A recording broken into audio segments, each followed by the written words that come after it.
The radio crackled with static across the Afghan mountains at 3:47 hours, but what came through wasn't supposed to happen.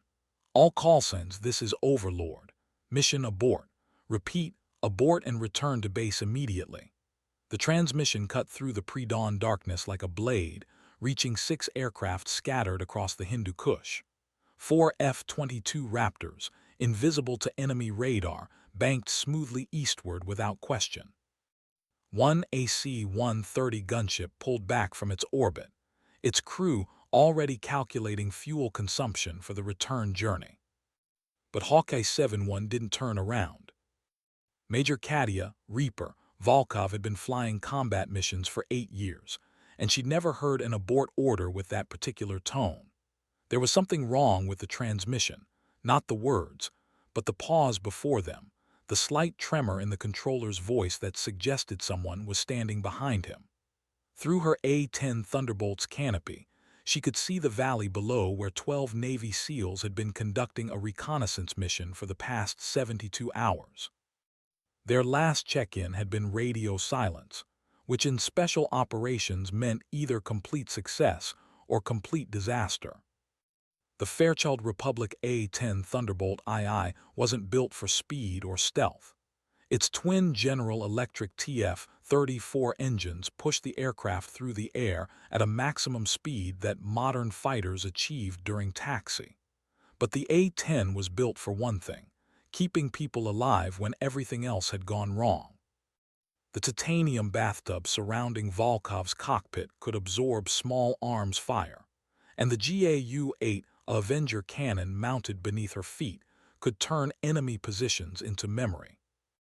Hawkeye 7-1, confirm your intentions, came the second transmission, this one sharper, more insistent. Volkov's hand hovered over her radio switch.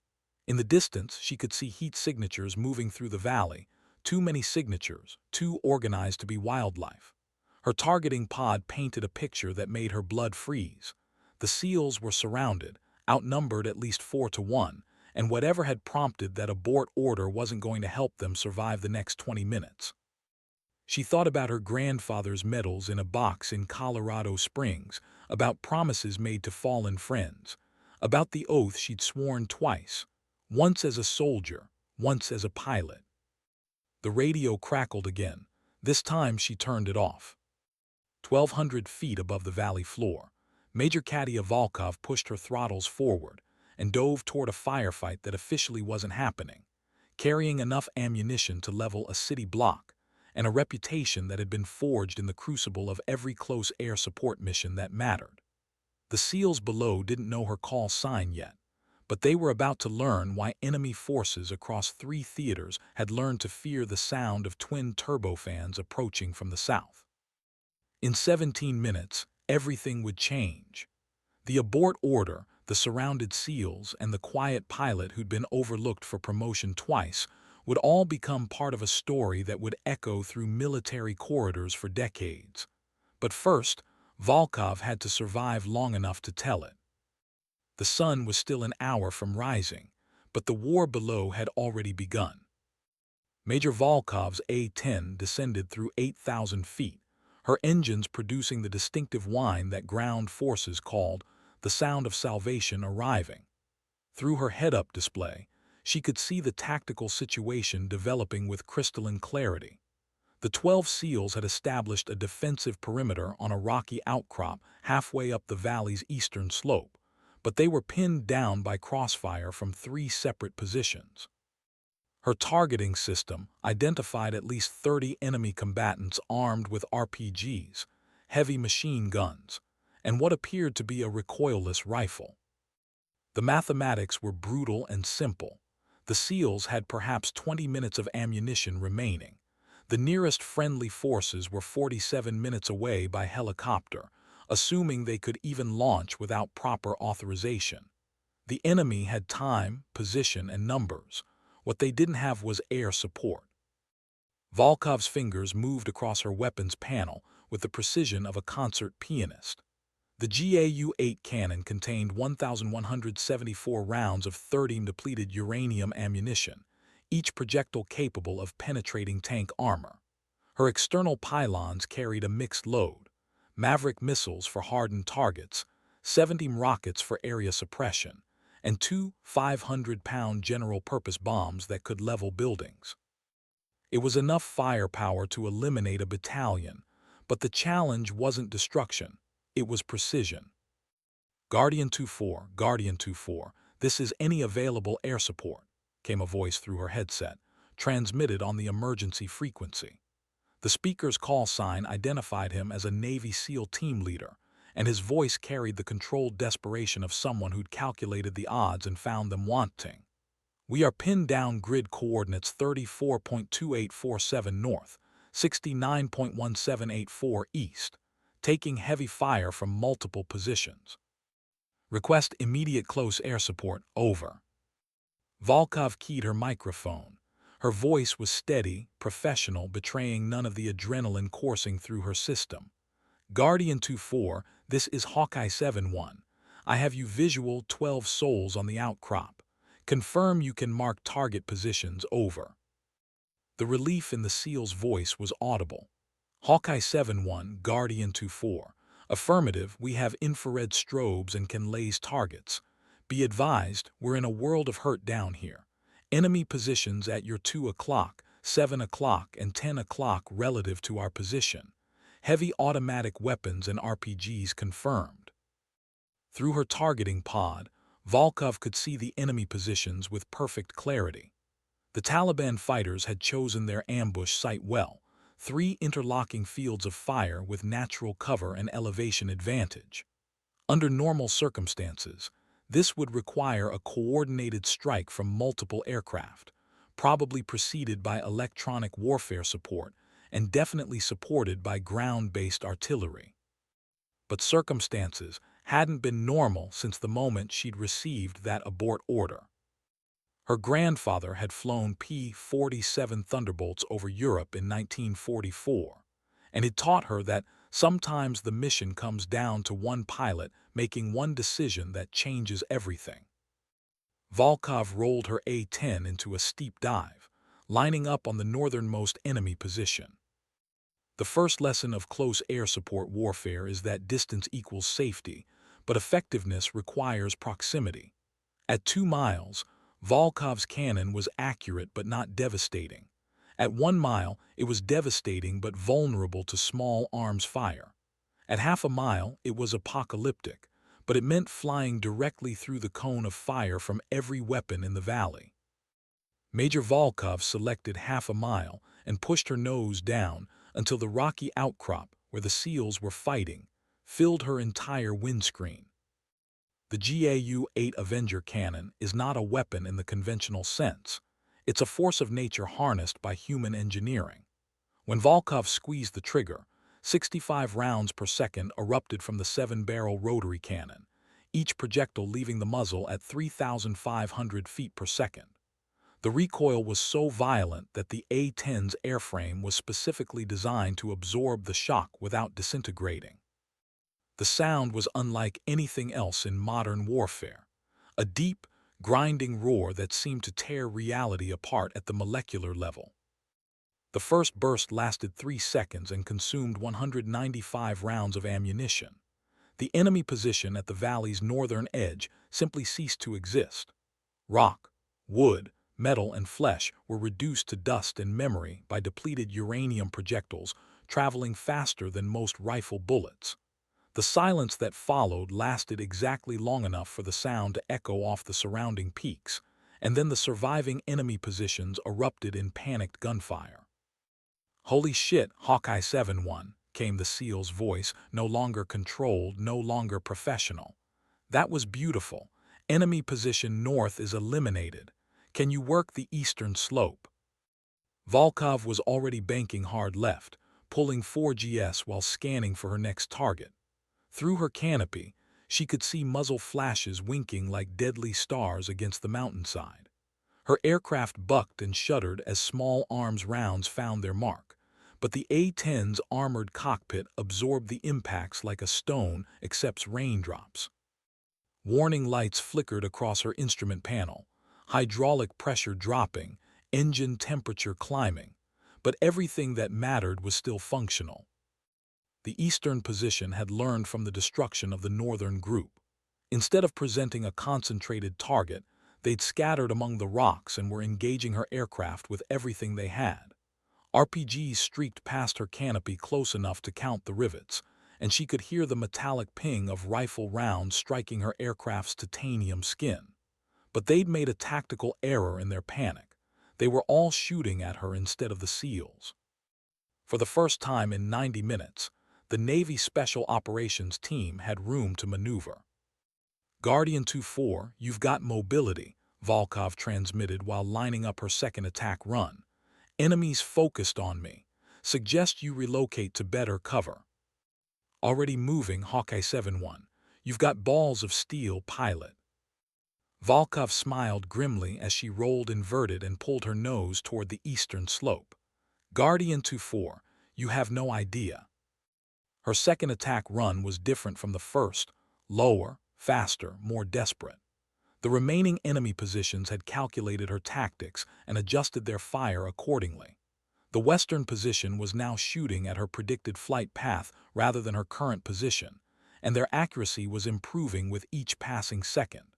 But Major Volkov had been flying close air support missions since she was 24 years old, and she'd learned to read battlefields like other people read newspapers. The eastern slope position was using a heavy machine gun, probably a DSHK 12.7, which meant they had enough ammunition to keep shooting for hours, but needed to stay stationary to maintain accuracy. The western position was more mobile but armed with lighter weapons. The smart tactical decision would be to eliminate the heavy gun first, but the smart tactical decision would also involve coordinated strikes from multiple aircraft with proper intelligence support. Volkov wasn't interested in smart tactical decisions. She was interested in keeping 12 American warriors alive long enough to see their families again. She selected her remaining Maverick missiles and painted the eastern position with her targeting laser. The AGM-65 Maverick was designed to destroy tanks, but it would work just fine on machine gun nests. At 2 miles out, she squeezed the trigger. The missile dropped from her wing pylon, ignited its solid rocket motor, and streaked toward the mountainside at Mach 3. The explosion lit up the valley like a miniature sunrise. When the smoke cleared, the eastern slope was silent. Guardian 2-4, how are you looking? Volkov called while banking toward the final enemy position. Hawkeye 7-1, Guardian 2-4. We're in good shape thanks to you. 2 wounded, nothing life-threatening. Final enemy position is at your 9 o'clock, approximately 200 meters west of our previous location. Be advised, they appear to have abandoned their position and are moving up the slope. Through her targeting pod, Volkov could see exactly what the SEAL meant. The remaining Taliban fighters were retreating, but they weren't running away. They were moving to higher ground where they could establish a new firing position with better sightlines. In 15 minutes, they'd be able to rain fire down on the SEALs from an unassailable position. Unless someone stopped them first. Major Volkov had been flying A-10 Thunderbolts for 8 years, but she'd never performed a gun run against a moving target on a mountainside while her aircraft was damaged and low on ammunition. Her hydraulic system was failing, which meant her control surfaces were becoming increasingly sluggish. Her left engine was running hot, which meant she was losing power. Her cannon had perhaps 200 rounds remaining, which meant she had one chance to get this right. She thought about the abort order, about the tremor in the controller's voice, about 12 Americans who were counting on her to keep them alive. Then she rolled her aircraft inverted, pulled the nose down until the mountainside filled her entire field of vision, and dove toward the retreating enemy fighters at full throttle. The final attack run of the engagement lasted 12 seconds and changed everything. At 4:21 hours, Major Katia Reaper, Volkov's A-10 Thunderbolt, screamed down the western slope of the valley at 420 knots, her aircraft so low that her wingtips were carving furrows through the snow on the mountainside. The retreating Taliban fighters had made it halfway to their new position when they heard the twin turbofans approaching from behind. Some turned to fire their weapons. Others threw themselves behind rocks. A few continued running, hoping that speed and terrain would save them from the angel of death bearing down on them with 30 cannons and 8 years of accumulated rage. None of it mattered. Volkov's final cannon burst was a masterpiece of tactical aviation, a 3-second symphony of destruction that eliminated the remaining enemy force with surgical precision. When the smoke cleared and the echoes faded, the valley was quiet except for the sound of her damaged engines and the whisper of wind through mountain peaks. Guardian 2-4, Hawkeye 7-1, area is secure, enemy forces neutralized, how copy? The silence stretched for nearly 10 seconds before the SEAL team leader responded. When he did, his voice carried a weight that had nothing to do with tactical communications and everything to do with warriors recognizing warriors. Hawkeye 7-1, Guardian 2-4, we copy all, and pilot, we owe you our lives, every single one of us, thank you. Volkov keyed her microphone but found herself unable to speak. Through her canopy, she could see the SEALs emerging from their defensive positions, moving with the careful precision of professionals who just survived something that should have killed them. They were safe. The mission was complete. The abort order could go to hell. But as she climbed back toward cruising altitude, Volkov realized that the real battle was just beginning. She defied a direct order from Theater Command, engaged in unauthorized combat operations, and expended nearly her entire ammunition load without proper authorization. The enemy was dead, the SEALs were alive, and her career was probably over. Her radio crackled back to life. Hawkeye 7-1, this is Overlord. Return to base immediately. Acknowledge. Overlord Hawkeye 7-1, returning to base. She paused, looking down at the valley where 12 Americans were preparing for extraction. Mission complete. The flight back to Bagram Air Base took 47 minutes, and every second gave Major Volkov time to consider the consequences of her actions. By the time her landing gear touched the runway, she'd calculated that she was facing court-martial, dismissal from service, and possibly federal prosecution for disobeying direct orders during combat operations.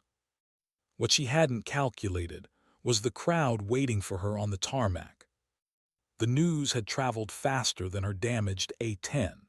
By the time she shut down her engines and opened her canopy, half the base seemed to be gathered around her aircraft. Ground crew members were examining the bullet holes in her fuselage. Maintenance personnel were shaking their heads at the hydraulic fluid streaming from her wings. And standing at the front of the crowd, wearing an expression that could have frozen jet fuel, was Colonel Marcus Webb, the wing commander who'd recommended her for court-martial twice in the past 3 years. Volkov climbed down from her aircraft, removed her helmet, and walked toward the colonel with the steady gait of someone who'd already accepted whatever came next. Her flight suit was soaked with sweat, her hands were still shaking from adrenaline, and her mind was already composing the after-action report that would either vindicate her or end her career. Major Volkov, Colonel Webb said, his voice carrying across the silent tarmac, you were ordered to abort the mission and return to base. Yes, sir. You disobeyed that direct order and engaged in unauthorized combat operations. Yes, sir. You expended your entire ammunition load and returned with significant aircraft damage. Yes, sir. The colonel stepped closer, close enough that only Volkov could hear his next words. When he spoke, his voice carried something she'd never heard from him before: respect. 12 Navy SEALs are alive tonight because you ignored orders and did what you thought was right. He paused, glancing at the crowd of airmen surrounding them. The abort order was compromised. Intelligence confirmed it 20 minutes ago. Someone in Theater Command is feeding information to the enemy, and that someone wanted those SEALs dead. Volkov felt the world shift beneath her feet. Sir. You made the right call, Major, and every person on this base knows it. Webb looked at her aircraft, then back at her face. But you're still in deep shit. The Pentagon is sending investigators. The media is already calling. And there are people in very high places who are extremely unhappy that you ignored their orders. Around them, the crowd was beginning to disperse, but Volkov could feel their eyes on her. Some carried curiosity, others carried admiration, but all carried the recognition that something significant had happened in the mountains that morning. "What happens now, sir?" Colonel Webb smiled, and for the first time since she'd known him, it was genuine. "Now, Major, you get ready to tell your story to some very important people, and you'd better make it good because the whole world is about to be watching." As Volkov walked toward the debriefing room, she could hear the sound of rotors approaching from the south. The SEALs were coming home. The debriefing room at Bagram Air Base had seen thousands of post-mission reports, but nothing quite like the gathering that assembled at 1400 hours that afternoon. Major Volkov sat at one end of a metal table, facing a panel that included Colonel Webb, two Pentagon investigators, a representative from Special Operations Command, and a Navy captain whose presence meant the SEALs' chain of command was taking this very seriously. Outside, Afghanistan's afternoon heat was building toward its daily crescendo, but inside the air-conditioned briefing room, the atmosphere was Arctic. "Major Volkov," began the senior Pentagon investigator, a thin man named Peterson who'd never flown a combat mission but spoke with the authority of someone who'd read about many.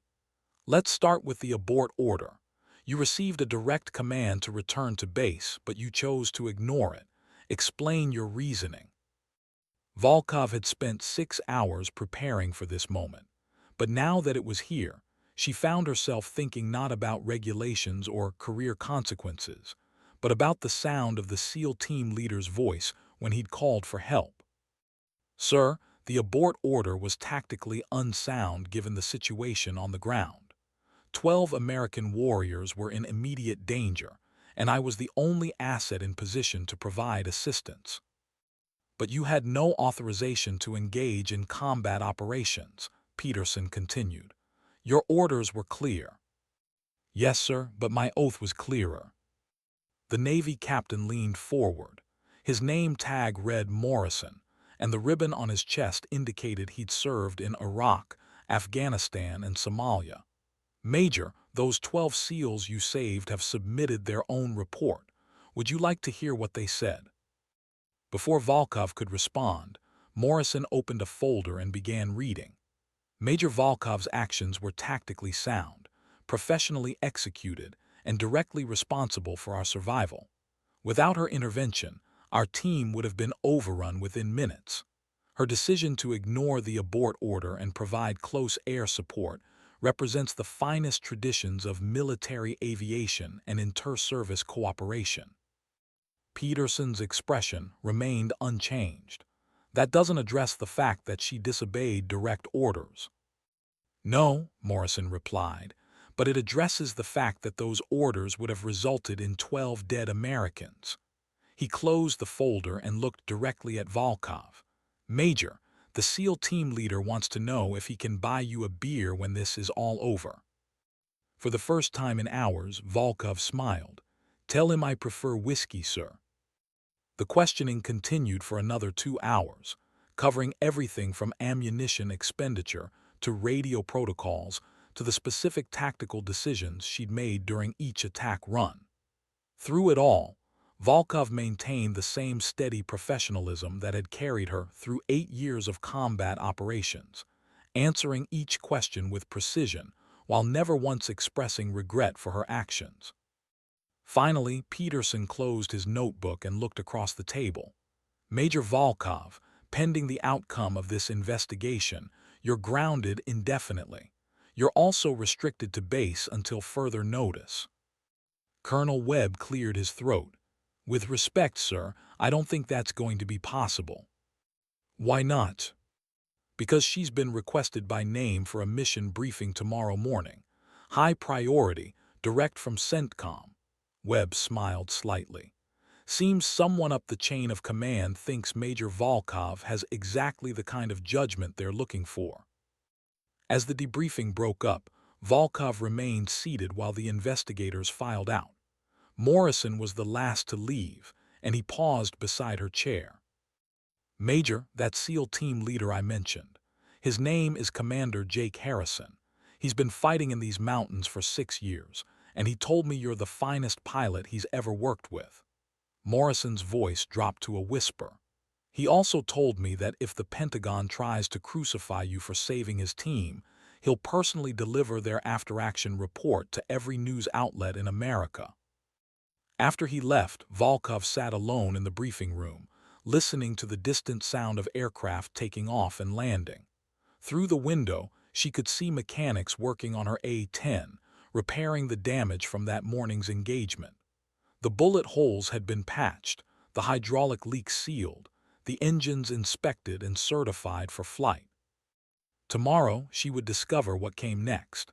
Tonight, she would sleep knowing that 12 Americans were alive because she'd chosen to trust her instincts over her orders. Outside, the Afghan sun was setting behind the mountains where everything had changed. The mission briefing at 600 hours the next morning was unlike anything in Major Volkov's experience. Instead of the usual tactical updates and weather reports, she found herself in a secure conference room facing a video screen connected to the Pentagon, where a one-star general was explaining why her unauthorized engagement had become the most important combat action in theater that month. "Major Volkov," General Martinez began, her voice carrying the authority of someone who'd fought her way up through the ranks in an era when women pilots were still proving themselves. "Your actions yesterday have had consequences far beyond that valley. The investigation into the compromised abort order has uncovered a network of enemy infiltration that reaches into Theater Command itself." The screen changed to show intelligence photographs, communications intercepts, and organizational charts that painted a picture of systematic betrayal. Someone with access to operational planning had been feeding information to Taliban forces for months, allowing them to prepare ambushes and avoid coalition strikes with uncanny precision. The ambush that trapped those SEALs was planned using intelligence that could only have come from someone with top-secret clearance, Martinez continued. The abort order was designed to ensure that no air support would interfere with their elimination. By ignoring that order, you not only saved 12 lives, you exposed a spy ring that's been responsible for American casualties across the region. Volkov felt the pieces falling into place. The pause in the controller's voice. Someone was standing behind him. Exactly. The controller was being coerced, probably at gunpoint. "Our investigation has identified 3 individuals with access to operational communications who have been compromised. All 3 are now in custody." Colonel Webb, who'd been silent until now, leaned forward. "Major, the reason you're here is that we need someone with your specific skill set for a follow-up operation. The intel we've gathered indicates there's a high-value target meeting planned for tomorrow night, 50 miles north of where you engaged yesterday. We need close air support for a strike team, but this mission requires a pilot who can think independently and make tactical decisions without constant oversight." The general's image on the screen leaned closer to the camera. "Major Volkov, what I'm about to tell you doesn't leave this room. The target is a senior Taliban commander who's been coordinating with our compromised personnel. He knows we're coming, but he doesn't know we know he knows. This operation will require someone who can adapt to changing circumstances and make the kind of split-second decisions you made yesterday." Volkov studied the tactical displays showing terrain maps, enemy positions, and friendly force locations. The operation was complex, dangerous, and would require exactly the kind of independent thinking that had nearly ended her career 24 hours earlier. "What's the timeline, sir?" "Wheels up at 2100 hours tomorrow. 2 F-16s for escort, 1 AC-130 for heavy support, and you in an A-10 for close support. The ground team will be the same SEALs you saved yesterday." The irony wasn't lost on her. Less than 48 hours after being threatened with court-martial for disobeying orders, she was being specifically requested for a mission that would require exactly the same kind of initiative. "I'll need my aircraft fully loaded and all systems operational," she said. "Already done," Webb replied. "Maintenance worked through the night. She's ready." General Martinez spoke from the screen one final time. "Major Volkov, there are people in Washington who think you're a loose cannon who can't follow orders. There are others who think you're exactly the kind of pilot we need in situations like this. Tomorrow night, you'll have the chance to prove which group is right." The briefing concluded with tactical details, communication protocols, and contingency plans, but Volkov's mind was already in the cockpit, visualizing the terrain and calculating attack profiles. By the time she left the secure conference room, she understood that yesterday's engagement had been a test, not of her flying skills, but of her judgment under pressure. Tomorrow night would be the real exam. That evening, as she performed her pre-flight inspection under the harsh lights of the flight line, Commander Harrison approached her aircraft. The SEAL team leader looked exactly like what he was, a professional warrior who'd spent 6 years fighting in some of the world's most dangerous places. "Major Volkov, I wanted to thank you personally for what you did yesterday." "Just doing my job, Commander." "No," Harrison said, his voice carrying the weight of someone who understood the difference between doing your job and risking everything to do what's right. "You saved 12 lives by ignoring orders and trusting your instincts. That's not job performance. That's character." He extended his hand, and when she shook it, he pressed something small and metallic into her palm. When she looked down, she saw a Navy SEAL trident pin. "From my team to you, Major. You're one of us now." As Harrison walked away, Volkov pinned the trident to her flight suit, next to her wings and her deployment ribbons. Tomorrow night, she would be flying into combat again, but this time she wouldn't be alone. This time, she would be carrying the trust of warriors who understood that sometimes the most important orders are the ones you choose not to follow. The second mission launched exactly on schedule at 2100 hours under a moonless sky that turned the Afghan mountains into a sea of shadows. Major Volkov's A-10 climbed steadily through 8,000 feet, flanked by 2 F-16 Fighting Falcon, whose pilots maintained perfect radio discipline as they approached the target area. Somewhere above them, an AC-130 gunship orbited like a mechanical predator, its sensors scanning the valleys below for signs of enemy activity. The target was a compound nestled in a valley 60 miles northeast of Bagram, where intelligence indicated a high-level Taliban commander was meeting with the infiltrators who'd been compromising coalition operations. The plan was simple. The SEALs would establish overwatch positions on the surrounding ridges, the air assets would neutralize any external security, and a second ground team would assault the compound before the targets could escape. What they found instead was a trap that had been months in the making. "Guardian 2-4, this is Hawkeye 7-1, Volkov transmitted as her targeting pod painted the compound with infrared energy. "I'm seeing way more heat signatures than expected. Count at least 40 personnel in the target area, plus vehicle movement on the access roads." Harrison's voice came back tense but controlled. "Hawkeye 7-1, Guardian 2-4 confirms. This doesn't match our intelligence. Looks like they were expecting us." Through her head-up display, Volkov could see the tactical situation developing with terrifying clarity. The compound wasn't just occupied, it was fortified. Heavy weapons positions had been established on the rooftops, vehicle-mounted guns were positioned to cover the approaches, and what looked like mortar teams were setting up firing positions in the surrounding hills. The enemy hadn't just known they were coming. They'd known exactly when, how, and with what forces.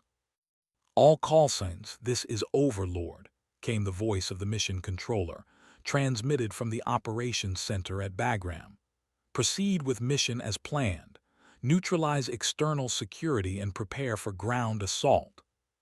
But Volkov was already seeing something that made her blood run cold. Through her targeting system, she could identify not just enemy fighters, but civilians, women and children who'd been moved into the compound, probably as human shields. The intelligence had been wrong about more than just the number of defenders. Overlord Hawkeye 7-1. Be advised, I'm seeing civilian signatures mixed with military targets. Recommend abort until we can develop alternative approach.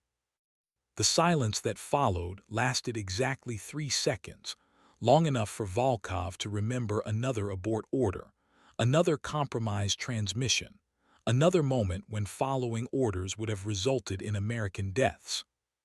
Hawkeye 7-1, Overlord. Proceed with mission as briefed. Civilian signatures are acceptable collateral damage. The words hit her like a physical blow. In 8 years of combat operations, she'd never heard an American commander authorize the deliberate targeting of civilians. Something was wrong, not just tactically, but morally, legally, and strategically wrong. She keyed her microphone to respond, but Harrison's voice cut through first. All call signs, Guardian 2-4, we're pulling back. This is a setup and we're not killing civilians to spring it. Guardian 2-4, Overlord. You will proceed with the mission as briefed. Overlord Guardian 2-4, negative. We don't murder children. Find another way. Volkov found herself at the center of another impossible moment, another choice between orders and conscience. Below her, 40 enemy fighters were prepared for battle. Around her, American aircraft were waiting for orders to attack. Behind her, somewhere in an air-conditioned operations center, someone was demanding that she participate in an action that violated every principle she'd sworn to uphold. She thought about the SEAL trident pinned to her flight suit, about 12 warriors who trusted her judgment, about an oath that had nothing to do with following orders and everything to do with protecting the innocent. Overlord Hawkeye 7-1. Requesting confirmation of civilian casualty authorization through proper channels. Hawkeye 7-1, Overlord, you have your orders. Execute immediately. Overlord Hawkeye 7-1, unable to comply. Civilian casualties not authorized under rules of engagement. What happened next would be debated in military courts, congressional hearings, and war colleges for decades. Major Katia Volkov, flying a damaged A-10 Thunderbolt over the mountains of Afghanistan, made a decision that would define not just her career, but her character. She turned off her radio and took control of the mission. All friendly aircraft, this is Hawkeye 7-1 on emergency frequency. Mission parameters have changed. We're going to extract our ground team and neutralize enemy positions without civilian casualties. Guardian 2-4, what's your recommendation for alternative approach? Harrison's response was immediate. Hawkeye 7-1, if we can suppress their heavy weapons, we can provide covering fire for our own extraction. But we need precision strikes, not area bombardment. Understood. Viper 1-1 and Viper 1-2, she called to the F-16 pilots. Can you handle the vehicle-mounted weapons on the access roads? Hawkeye 7-1, Viper 1-1. Roger, we can put precision munitions on the vehicles without collateral damage. Spectre 6-1, she continued, addressing the AC-130, can you suppress the mortar positions in the hills? Hawkeye 7-1, Spectre 6-1. Affirmative. 25 cannon can neutralize mortars with minimal collateral effect. For the next 20 minutes, Major Volkov coordinated an air-ground battle that rewrote the tactical manual. Instead of following a predetermined plan designed by compromised intelligence, she adapted to the situation in real time, using her aircraft and her judgment to protect both American forces and Afghan civilians. The F-16s eliminated enemy vehicles with surgical precision. The AC-130 silenced the mortar positions with carefully placed cannon fire. And Volkov's A-10 provided covering fire for the SEALs' withdrawal, suppressing enemy positions while avoiding the sections of the compound where civilians were sheltering. When the shooting stopped and the aircraft turned for home, 43 enemy fighters were dead or neutralized, but not a single civilian had been harmed. The SEALs were extracted without casualties. The high-value target had escaped in the confusion, but intelligence gathered from the engagement would lead to his capture 3 weeks later. And Major Katia Volkov was facing her second court-martial in as many days. The flight back to Bagram passed in radio silence.